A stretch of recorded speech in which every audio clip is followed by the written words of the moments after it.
Welcome to daily Hindi news analysis. మనం ప్రతిరోజు Hindu news పేపర్లో ఎగ్జామ్ పాయింట్ ఆఫ్ వ్యూలో important current affairs articles and అలాగే దాని వెనుకున్న జీకే పార్ట్ కూడా కవర్ చేస్తున్నాం. So as part of that initiative ఈరోజు మనకి August 11th 2025.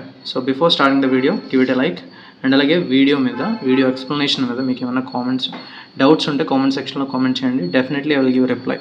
అండ్ ముందుగా ఈరోజు వచ్చిన ఇంపార్టెంట్ హెడ్లైన్స్ చూస్తే మనకి world lion day. So world lion day సందర్భంగా India's lion count surge gets global example. ఇక్కడ సర్జ్ అంటే ఇంక్రీజ్ అవ్వడం. సో ఇండియాలో ఉన్న లయన్స్ కౌంట్ అనేది పెరిగింది కాబట్టి it is setting a global example అని చెప్పేసి ఇక్కడ హెడ్లైన్ ఇచ్చారు. దీని గురించి క్లియర్గా లోపల ఇచ్చారు, అక్కడ చూద్దాం. సో ఇక్కడ మీకు క్వశ్చన్ ఏంటంటే వరల్డ్ ట్రైబల్ డే గురించి మనం ప్రీవియస్గా చదువుకున్నాం. అండ్ వరల్డ్ ట్రైబల్ డే మనం ఎప్పుడు జరుపుకుంటామో కామెంట్ సెక్షన్లో కామెంట్ చేయండి. అండ్ నెక్స్ట్ హెడ్లైన్ చూస్తే మనకి trade deal review, India ASEAN officials to meet from today. So ASEAN అనేది మనకి association for South East Asian nations. So South East Asia రీజియన్లో ఉన్న కంట్రీస్ అన్ని గ్రూపింగ్ ఉన్నది ఆసియన్ అని చెప్పేసి అంటాం ఆ గ్రూపింగ్నే. సో ఆ గ్రూపింగ్తో మన ఇండియా మీట్ అవ్వబోతున్నారు అఫీషియల్స్, ట్రేడ్ డీల్ని రివ్యూ చేయబోతున్నారు అని చెప్పేసి ఇచ్చారు. అండ్ నెక్స్ట్ హెడ్లైన్ చూస్తే మనకి credibility concern a worrying lack of transparency, the failure of the ECI to justify its actions risks eroding voter trust. So ఇక్కడ ఒక ట్రాన్స్పరెంట్గా జరగట్లేదు ఈసీఐ యాక్షన్స్ అనేది, ఎలక్షన్ కమిషన్ యొక్క యాక్షన్స్ అనేది. సో అది ఫెయిల్ అయింది. ఎందుకు అంటే టు జస్టిఫై ఇట్స్ యాక్షన్స్, ఏవైతే అది ఓటర్ ట్రస్ట్ని ఎరోడ్ చేస్తూ వచ్చిందో, అంటే ఎరోడింగ్ అంటే సో దాన్ని తగ్గిపోవడం, అది ట్రస్ట్ అనేది తగ్గిపోవడం, సో క్షీణించిపోతున్న ఆ ఓటర్ ట్రస్ట్ అనేది, సో దాన్ని జస్టిఫై చేసుకోవడానికి సో ఫెయిల్ అయిపోయింది. వాటి యాక్షన్స్ని, ఈ ఎలక్షన్ కమిషన్ యొక్క యాక్షన్స్ని జస్టిఫై చేసుకోవడం విధంగా ఫెయిల్ అయిపోయింది అని చెప్పేసి ఇక్కడ హెడ్లైన్ ఇచ్చారు. సో దానికి ఇక్కడ మనకి క్రెడిబిలిటీ కన్సర్న్ అని చెప్పేసి ఇచ్చారు. అండ్ నెక్స్ట్ ఇంపార్టెంట్ ఆర్టికల్ చూస్తే మనకి India brought Pak to its knees within hours అని చెప్పేసి పిఎం స్టేట్మెంట్ ఇచ్చారు మనకి. సో ఇక్కడ బెంగళూరులో వందే భారత్ ఎక్స్ప్రెస్ ట్రైన్స్ని సో ఆయన స్టార్ట్ చేశారు. సో అందులో భాగంగానే ఇక్కడ పాకిస్తాన్ని మనం మోకాల మీద కూర్చోబెట్టేలా చేసాం మనం విత్ ఇన్ జస్ట్ అవర్స్లో of this under this operation Sindoor టైంలో అని చెప్పేసి ఇక్కడ ఒక స్టేట్మెంట్ ఇచ్చారు. అండ్ నెక్స్ట్ ఆర్టికల్ చూస్తే మనకి democracy is at a stake in ZPTC bypolls అని చెప్పేసి ఇక్కడ జగన్ చెప్తున్నారు. సో ఇక్కడ at stake meaning important. So ఇది ఆల్రెడీ మనం ప్రీవియస్లీ డిస్కస్ చేసాం. ఎట్ స్టేక్ అంటే కామెంట్ సెక్షన్లో కామెంట్ చేయండి మీనింగ్ ఏంటో. అండ్ నెక్స్ట్ ఇంపార్టెంట్ ఆర్టికల్ చూస్తే మనకి nominations to Jammu Kashmir assembly out side the realm of elected government says centre.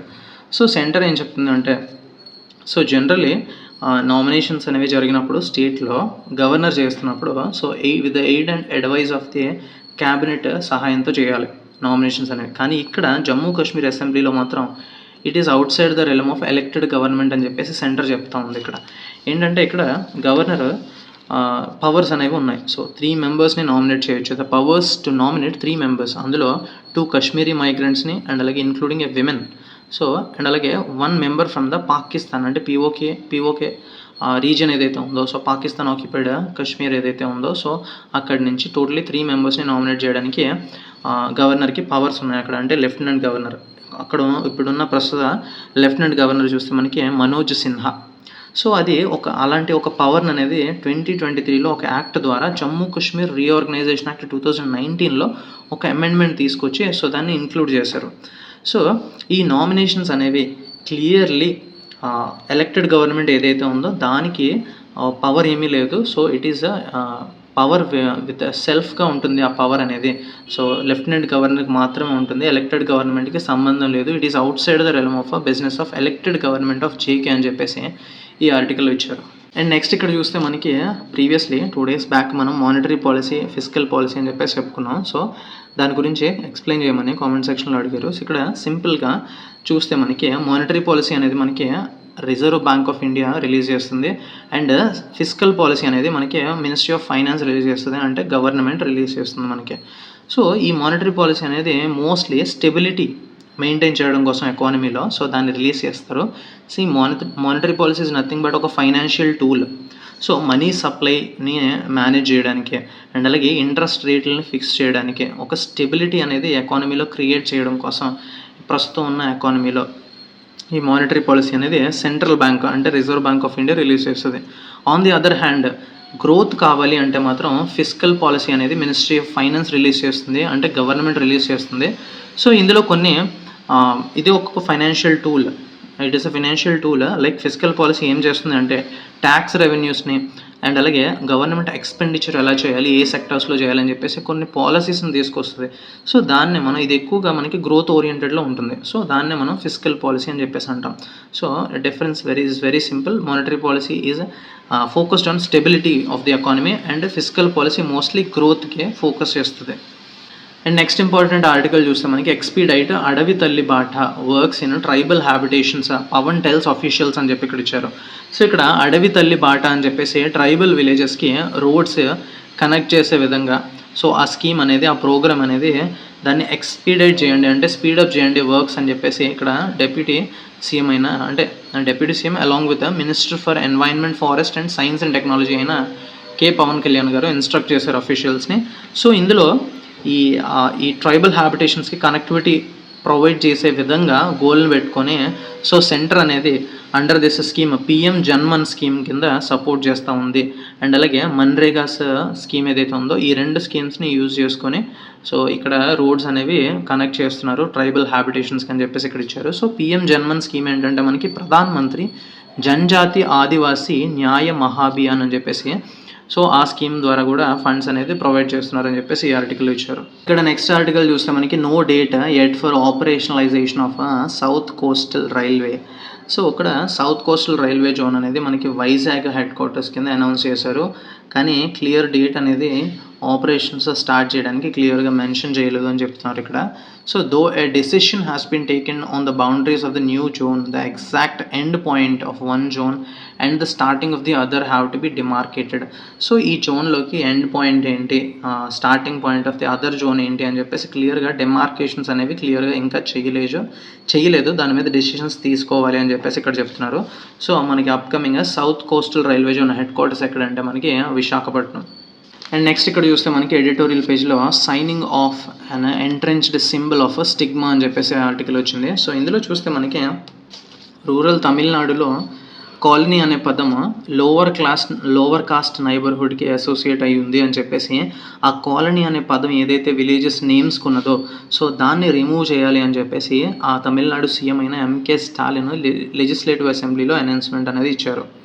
So ఇప్పటి నుంచి ఆ విలేజెస్ నేమ్స్కి ఏవైతే కాలనీస్ అని చెప్పేసి ఉంటాయో వాటికి ఆ నేమ్స్ అనేవి రిమూవ్ చేసి వాటి ప్లేస్లో పాపులర్ ఫ్లవర్స్ నేమ్స్ కానీ, పోయిట్స్ నేమ్స్ కానీ, సైంటిస్ట్ నేమ్స్ కానీ పెట్టనున్నారు. So it is a good move అని చెప్పొచ్చు.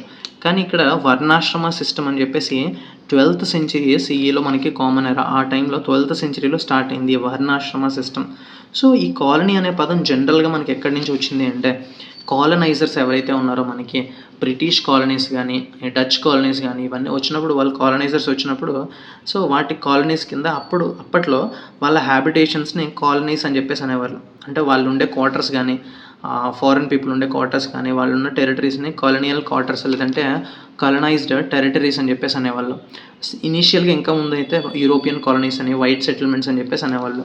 So over the period of time ఈ కాలనీ అనే పదం క్లియర్లీ లోవర్ కాస్ట్ హ్యాబిటేషన్స్ని రెఫర్ చేస్తూ ఆ పదాన్ని అలా మార్పు చెందుతూ వచ్చింది. సో అండ్ దాంతోపాటుగా హిస్టారికల్గా చూస్తే చెర్రీ అని చెప్పేసి దాన్ని కూడా అన్టచబుల్స్ ఎవరైతే ఉంటారో ఆ ప్లేస్ని చెర్రీ అని చెప్పేసి పిలిచేవారు. ఈ చెర్రీ అంటే ఒక settlement where this lower caste people reside అని చెప్పేసి ఆ మీనింగ్ ఉండేది ఏన్షియంట్ టెక్స్ట్లో అది. సో అండ్ అలాగే ఇక్కడ క్లియర్లీ చూస్తే మనకి తొల్కప్పియం వెరీ ఇంపార్టెంట్. ఈ తొల్కప్పియం గ్రామర్ బుక్ అనేది ఓల్డెస్ట్ తమిళ్ కంపోజిషన్. ఇది 7th century BCEలో సో దీన్ని కంపోజ్ చేశారు తొల్కప్పియం. సో ఇందులో కూడా ఈ చెర్రీ అనే వర్డ్ మెన్షన్ చేయబడి ఉంది అని చెప్పేసి ఇక్కడ చెప్పారు. అండ్ దాంతోపాటుగా శిలప్పదికరం అని చెప్పేసి ఇది కూడా ఇంపార్టెంట్ బుక్ 2nd century CEలో సో దీన్ని కంపోజ్ చేశారు ఆ టైంలో. అండ్ దీంట్లో కూడా clearly settlement on the outskirts అని చెప్పేసి పురాన్ చెర్రీ అని చెప్పేసి ఇలాంటి మీనింగ్స్ అనేవి అందులో ఉన్నాయి, ఇలాంటి వర్డ్స్ అనేవి అందులో ఉన్నాయి అని చెప్తున్నారు. అండ్ దాని తర్వాత విజయనగర రూల్ అనేది వచ్చినప్పుడు 14th centuryలో విజయనగర రూల్ వచ్చినప్పుడు సో అక్కడ కూడా ఈ ఫిజికల్ సెగ్రిగేషన్ అంటే సోషల్ సెగ్రిగేషన్ ఆఫ్ కమ్యూనిటీస్ అనేది ఎక్కువైంది. వర్ణాశ్రమ ధర్మాన్ని ఎక్కువగా ఇంప్లిమెంట్ చేయడానికి ట్రై చేశారు. అండ్ మహాత్మా గాంధీ చూస్తే మనకి హరిజన్ అనే పదాన్ని సో ఆయన కాయిన్ చేశారు, అంటే ఆయనే సృష్టించారు హరిజన్ అనే. అంటే హరిజనుల యొక్క హరిజన్ హరుని యొక్క కుమారులు అని చెప్పేసి మీనింగ్ వస్తుంది. హరిజన్ అని చెప్పేసి అన్టచబుల్ కాస్ట్స్ని రెఫర్ చేస్తూ ఆ వర్డ్ అనేది డిజైన్ చేశారు, ఆ వర్డ్ అనేది కాయిన్ చేశారు.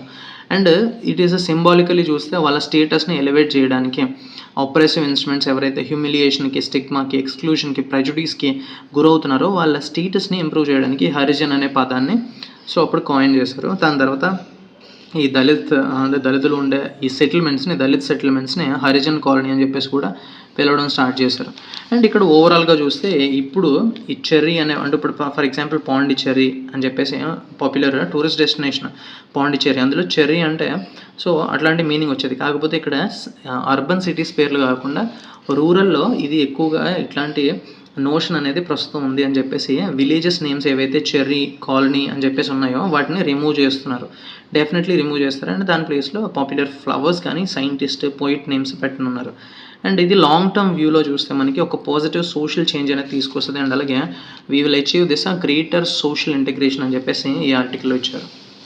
అండ్ నెక్స్ట్ ఇంపార్టెంట్ ఆర్టికల్ చూస్తే మనకి language lessons, the obsession with Hindi is diversion from the needs of school education అని చెప్పి ఇచ్చారు. ఇక్కడ మనకి ఏంటంటే తమిళనాడు, కర్ణాటక కూడా 2 లాంగ్వేజ్ ఫార్ములాని స్కూల్ ఎడ్యుకేషన్లో ఇంప్లిమెంట్ చేయనున్నారు, వాళ్ళు ప్లాన్ చేస్తున్నారు.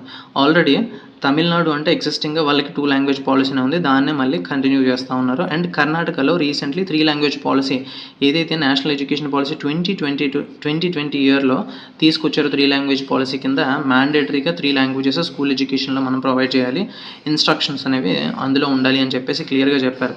సో దానికి అగెనిస్ట్గా ఇప్పుడు 2 లాంగ్వేజ్ పాలసీని మళ్ళీ అడాప్ట్ చేసుకుంటుంది కర్ణాటక గవర్నమెంట్ అని చెప్పి ఇక్కడ ఇచ్చారు. అందులో ఏంటంటే వాళ్ళ local language Tamil and Kannada and along with that English. So totally 2 language ఫార్ములానే ఫాలో అవబోతున్నారు. అండ్ ప్రస్తుతం ఉన్న డిస్కంటిన్యూ చేయబోతున్నారు 3 లాంగ్వేజ్ పాలసీని Karnataka. And child mother tongue ఏదైతే ఉంటుందో, చిల్డ్రన్ యొక్క మదర్ టంగ్, వాళ్ళ మదర్ యొక్క లాంగ్వేజ్ ఏదైతే ఉంటుందో సో అందులోనే క్లాస్ 5 వరకు మ్యాండేటరీగా ఇన్స్ట్రక్షన్స్ అనేవి ఉండాలి, వాళ్ళకి క్లాసెస్ అనేవి అందులోనే చెప్పాలి. ప్రిఫరబుల్లీ క్లాస్ 12 వరకు కూడా అందులో చెప్పినా సరే ప్రాబ్లం లేదు అని చెప్పేసి ఇక్కడ ఇచ్చారు. అండ్ ఇక్కడ చూస్తే మనకి డెఫినెట్లీ ఇది సెంటర్ నుంచి కంపల్షన్ అనేది ఉంది, Hindi language definitely 3rd language కింద కంపల్సరీ లాంగ్వేజ్ చేయాలి అని చెప్పేసి, లేదంటే అదర్ ఇండియన్ లాంగ్వేజ్ ఏదైనా ఇంపోజ్ చేసే విధంగా, హిందీని ఇంపోజ్ చేసే విధంగా 3rd లాంగ్వేజ్ ఫార్ములా అని చెప్పేసి తీసుకొచ్చారు. సో దానికి అగెనెస్ట్గా ఈ టూ స్టేట్స్ కూడా చూస్తున్నాయి ఇంప్లిమెంట్ చేయడానికి అని చెప్పేసి హిందీని ఎక్స్క్లూడ్ చేసి. అండ్ దాంతోపాటుగా చూస్తే తమిళనాడు స్టేట్ ఎడ్యుకేషన్ పాలసీ ఏం చెప్తుంది అంటే to promote this critical thinking కానీ digital literacy and climate education, social justice apart from this STEAM అని చెప్పేసి మనం అంటాం, అంటే science, technology, engineering, arts, mathematics approach కాకుండా సో దీంతో పాటు కూడా క్రిటికల్ టెక్నాలజీ కానీ డిజిటల్గా ఆ లిటరసీ పెంచడానికి చూస్తూ ఉంది. And special support for tribal స్టూడెంట్స్కి కానీ అండ్ ఫస్ట్ జనరేషన్ లెర్నర్స్ ఎవరైతే ఉంటారో సో మన ఫ్యామిలీస్లో ఫస్ట్ టైం ఎవరైతే చదువుకుంటారో వాళ్ళకి కానీ అండ్ స్టూడెంట్స్ విత్ డిజబిలిటీస్ వాళ్ళకి ప్రయారిటీ ఇవ్వనున్నారు ఎక్కువగా. And high quality uniform high quality public education biggest priority కింద చూస్తున్నారు. అండ్ ప్రస్తుతం తమిళనాడుకి సెంటర్ నుంచి 2000 crores ఎడ్యుకేషన్ ఫండ్స్ అనేవి రావాల్సి ఉన్నాయి రైట్ఫుల్గా, సో వాటి కోసం చూస్తుంది. And there is no harm in learning Hindi కానీ ఎనీ లాంగ్వేజ్ నేర్చుకోవడంలో తప్పేం లేదు. కాకపోతే అది పొలిటికల్ ప్రాజెక్ట్ ఆఫ్ డామినేషన్ కింద చూస్తే మాత్రం సో దాని ప్రమోషన్కి రెసిస్టెన్స్ అనేది డెఫినెట్లీ వస్తుంది అని చెప్పేసి ఇక్కడ ఇచ్చారు. అండ్ దాంతోపాటుగా centre must give up its language obduracy, అంటే స్టబ్బర్నెస్, మొండి పట్టుదలతో సో ఈ హిందీని ఇంపోజ్ చేయాలని చెప్పేసి దాన్ని గివప్ చేయాలి, ఆ లాంగ్వేజ్ ఆబ్జ్యురసీని గివప్ చేయాలని చెప్పేసి ఇక్కడ ఇచ్చారు. అండ్ ఆబ్జ్యురసీ మీనింగ్ ఇంపార్టెంట్ మనకి, ఆబ్జ్యురసీ అంటే మొండిగా, స్టబ్బర్న్ అని చెప్పేసి మీనింగ్ వస్తాయి. And focus on several critical challenges ఏవైతే ఉన్నాయో స్కూల్ ఎడ్యుకేషన్లో దాని మీద ఎక్కువగా ఫోకస్ చేయాలి, స్టేట్ గవర్నమెంట్స్తో కలిపి వాటిని ట్యాకిల్ చేయడానికి వర్క్ చేయాలి అని చెప్పేసి ఈ ఆర్టికల్లో ఇచ్చారు. అండ్ నెక్స్ట్ ఆర్టికల్ చూస్తే మనకి India ASEAN officials to begin a fresh round of talks to review trade agreement today. So ASEAN గ్రూపింగ్తో మనకి ఇండియాకి already ASEAN India trade in goods agreement అని చెప్పేసి ఐటీగా అని చెప్పేసి అగ్రిమెంట్ ఉంది. సో దాన్ని రివ్యూ చేయబోతున్నారు, ఎందుకంటే ప్రీవియస్లీ కామర్స్ మినిస్ట్రీ మనకి పీయూష్ గోయల్ ఈయన సో ఆసియన్ మెంబర్స్ని బీ టీమ్ ఆఫ్ చైనా అని చెప్పేసి రిఫర్ చేసినప్పుడు కొంత రిఫ్ట్ అనేది క్రియేట్ అయింది. సో దాన్ని ఇప్పుడు మళ్ళీ టాక్స్ జరపనున్నారు, సో దాన్ని రివ్యూ చేయనున్నారు. అండ్ ఈ ఆసియన్ హెడ్ క్వార్టర్స్ చూస్తే మనకి జకార్తాలో ఉంది, ఇండోనేషియా క్యాపిటల్ అయిన జకార్తాలో ఉంది. అండ్ ఈ ఆసియన్ మెంబర్స్ మనకి టోటలీ 10 కంట్రీస్ ఉంటారు. ఇందులో మనకి సౌత్ ఈస్ట్ ఏషియా రీజియన్లో ఉన్న countries Brunei, Cambodia, Indonesia, Laos, Malaysia, Myanmar, Philippines, Singapore, Thailand, Vietnam. So అవి ఈజీగా గుర్తుండాలి అంటే డెఫినెట్లీ మీరు మ్యాప్ ఓపెన్ చేసి ఆ సౌత్ ఈస్ట్ ఏషియన్ కంట్రీస్ ఏవైతే ఉన్నాయో ఒక్కసారి మ్యాప్ చూడండి, విజువల్ మెమరీలో ఈజీగా గుర్తుంటాయి మీకు. అండ్ వీళ్ళతో పాటు కలిసి సో ఆర్సెప్ అని చెప్పేసి రీజనల్ కాంప్రహెన్సివ్ ఎకనామిక్ పార్ట్నర్షిప్ అని చెప్పేసి 15 నేషన్ ఫ్రీ ట్రేడ్ అగ్రిమెంట్ అని చెప్పేసి ఒకప్పుడు స్టార్ట్ చేశారు. సో దాని నుంచి ఇండియా అనేది బయటకు వచ్చేసింది 2019లో. సో ఓన్లీ ఆసియన్ కంట్రీస్ సెపరేట్గా సో ఐటీగా అని చెప్పేసి ఏదైతే ట్రేడ్ డీల్ ఉందో సో దాన్ని రివ్యూ చేయనున్నారు ఇప్పుడు. అండ్ ఈ ఆసియన్ గ్రూపింగ్ అనేది మనకి బ్యాంకాక్ డిక్లరేషన్ సైన్ చేసి 1967లో ఫామ్ అయింది ఈ Asian grouping. And next important article చూస్తే మనకి India has set an example అయిన లయన్ కన్జర్వేషన్ మినిస్టర్.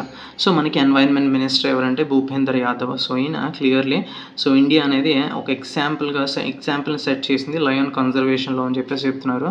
ఎందుకంటే ఏషియాటిక్ లయన్ పాపులేషన్ అనేది మన ఇండియాలో చాలా వరకు పెరిగింది, సో ఇంప్రూవ్మెంట్ చూపించింది. So we are continuing this intimate relationship with nature and wild లైఫ్తో ఇంటిమేట్ రిలేషన్షిప్ క్లియర్ ఎగ్జాంపుల్ ఇది అని చెప్పేసి ఇక్కడ చెప్తున్నారు.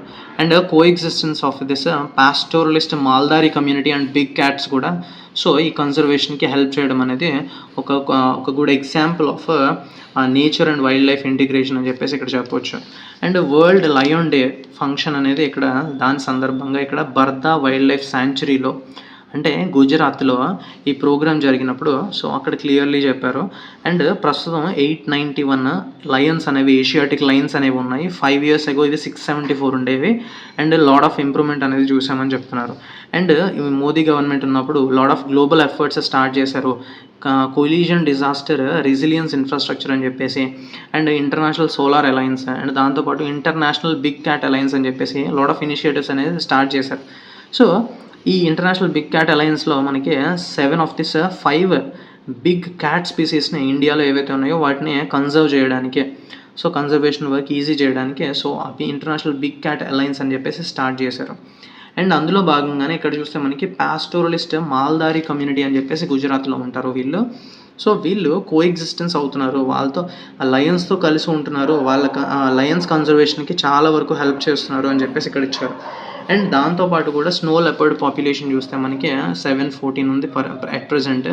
And lot of ongoing projects ఏవైతే ఉన్నాయో ప్రాజెక్ట్ లయన్ కానీ tiger, elephant, dolphin, great Indian bustard ఇవన్నీ కూడా ఇండియాస్ కన్జర్వేషన్ లీడర్షిప్ని చూపిస్తూ ఉంది. And totally international big cat అలయన్స్లో మనకి టోటలీ 7 బిగ్ స్పీసీస్ క్యాట్స్ ఏవైతే ఉంటాయో సో అందులో 5 ఉన్నాయని చెప్పాం కదా ఇండియాలో. ది అదర్ 2 వచ్చేసి మనకి జాగ్వార్ అండ్ పూమా అని చెప్పేసి ఇవి కూడా లాటిన్ అమెరికాలో ఉంటాయి ఇవి. సో వాటి కన్జర్వేషన్కి కూడా గ్లోబల్ కోఆపరేషన్ అనేది మనం చేస్తూ ఉన్నాము అండర్ దిస్. ఎందుకంటే అక్రాస్ 97 కంట్రీస్ ఇవి ఉన్నాయి, ఈ ఆల్ 7 బిగ్ క్యాట్ స్పీసీస్ అనేవి ఎస్పెషలీ ఆఫ్రికా, ఏషియాలో ఉన్నాయి. So intelligence, artificial intelligence, technology and knowledge sharing ద్వారా వీటి కన్జర్వేషన్ అనేది ఈజీ అవుతుంది. India is taking a major part in it అని చెప్పేసి ఈ ఆర్టికల్ ఇచ్చారు. అండ్ నెక్స్ట్ ఆర్టికల్ చూస్తే మనకి Sreeshankar leaps to season best. ఇక్కడ స్పోర్ట్స్ అండ్ రిలేటెడ్ పర్సనాలిటీస్లో మనకి సింపుల్గా important people Murali Sreeshankar so related to men's long jump related. So ఈయన 8.13 బెస్ట్ అనేది ఇచ్చారు ఈ సీజన్ బెస్ట్. అండ్ అలాగే Annu Rani related to javelin throw. And Animesh Kujur చూస్తే మనకి 200 meters రేసింగ్లో సో ఆయన స్పోర్ట్స్ అండ్ రిలేటెడ్ పర్సనాలిటీస్లో ఇంపార్టెంట్. సో వీళ్ళు గోల్డ్ అనేది గెలుచుకున్నారు ఈ కాంటినెంటల్ టూర్ బ్రాంజ్ ఈవెంట్లో కళింగ స్టేడియం అంటే ఒడిషాలో జరుగుతూ ఉంది. సో ఇందులో ఇనాగరల్ వరల్డ్ అథ్లెటిక్స్ కాంటినెంటల్ టూర్లో వీళ్ళు బెస్ట్ పెర్ఫార్మెన్స్ అనేది ఇచ్చారు అని చెప్పేసి ఈ ఆర్టికల్ ఇచ్చారు. అండ్ స్పోర్ట్స్ అండ్ రిలేటెడ్ పర్సనాలిటీస్లో ఈ 3 people కూడా ఇంపార్టెంట్ మనకి. అండ్ నెక్స్ట్ ఆర్టికల్ చూస్తే మనకి Nisha, Muskan, Rahul bag gold as India wins 14 medals in Asian under nineteen boxing. So Asian under nineteen బాక్సింగ్లో మనకి ఇండియాకి 14 medals వచ్చాయి. అందులో 7 silver and 4 bronze. అండ్ ఇక్కడ చూస్తే రాహుల్ అండ్ నిషా అండ్ ముస్కాన్ వీళ్ళు ముగ్గురు కూడా సో రిలేటెడ్ టు బాక్సింగ్ వీళ్ళు గోల్డ్ గెలుచుకున్నారు అని చెప్పేసి ఈ ఆర్టికల్ ఇచ్చారు. అండ్ స్పోర్ట్స్ అండ్ రిలేటెడ్ పర్సనాలిటీస్లో వీళ్ళు ముగ్గురు కూడా related to boxing. And next చూస్తే మనకి ఆల్రెడీ మనం చదువుకున్నాం బుధిలాల్. సో ఈయన బుధిలాల్ రమేష్ సో ఈయన సర్ఫింగ్ రిలేటెడ్ గేమ్కి సంబంధించిన వ్యక్తి. సో ఈయన బ్రాంజ్ గెలుచుకున్నారు ఓపెన్ మెన్స్ కేటగిరీలో. ఏంటంటే ఇక్కడ మనకి ఏషియన్ సర్ఫింగ్ ఛాంపియన్షిప్స్ మనకి మామల్లపురంలో జరుగుతున్నాయి. అంటే మామల్లపురంకి ఇంకొక పేరే మహాబలిపురం. సో అక్కడ షోర్ టెంపుల్ ఉంటుంది అని చెప్పేసి చదువుకున్నాం. షోర్ టెంపుల్ ఉంటుందని చాలామంది కామెంట్ చేశారు, కామెంట్ సెక్షన్లో అడిగాను. అండ్ ఇక్కడ షోర్ టెంపుల్ చూస్తే మనకి పల్లవ డైనస్టీ బిల్డ్ చేసింది. పల్లవ డైనస్టీలో నరసింహవర్మన్ 2 అని చెప్పేసి ఆ రాజు బిల్డ్ చేశారు ఈ షోర్ టెంపుల్. సో అది 1984లో యునెస్కో వరల్డ్ హెరిటేజ్ సైట్ కింద ఇంక్లూడ్ చేయబడింది. సో ఆ టెంపుల్ వచ్చేసి మనకి ద్రవిడియన్ స్టైల్లో బిల్డ్ చేశారు. So very important, Narasimhavarman 2 build చేశారు. సో అండ్ అలాగే ఇక్కడ చూస్తే మనకి ఇక్కడ this is India's first ever individual medal. ఈ కాంపిటీషన్లో ఫస్ట్ ఇండివిజువల్ మెడల్ చూస్తే మనకి సో బుదీలాల్ రమేష్ గెలుచుకున్నారు సర్ఫింగ్ రిలేటెడ్.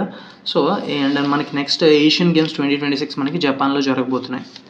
సో ఓవరాల్గా ఈరోజు ఎగ్జామ్ పాయింట్ ఆఫ్ వ్యూలో ఇంపార్టెంట్ ఆర్టికల్స్ అన్నీ కవర్ చేస్తాం. అండ్ వీడియోలో మీరు ఇక్కడ దాకా వచ్చినట్లయితే do comment and do like. And that's it. Thank you for watching.